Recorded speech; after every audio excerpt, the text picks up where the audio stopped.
चलो चलो चलो साइड हो जाओ। इसने एक रेपिस्ट को मारा है। चलो चलो साइड हो जाओ। अबे तुझे क्या जरूरत थी, कानून देख लेता।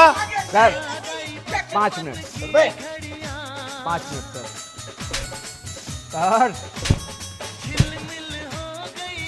5 मिनट। किस कानून की बात कर रहा है ये? वो कानून जो रेप केस को खुद खुशी में बदल देता है। हाँ?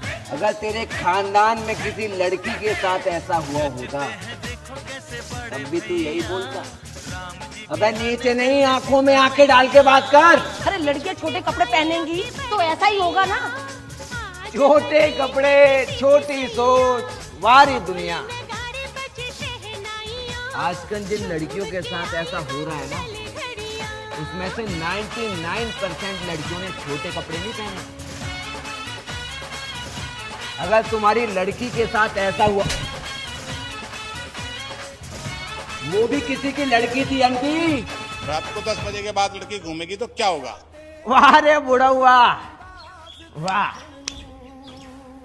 कभी तुम्हारा बेटा रात को 10 बजे से पहले घर पे आया है? हाँ? जब आपका बेटा ही रात को बाहर घूमेगा तो बेटियां सेफ कैसे रहेंगी?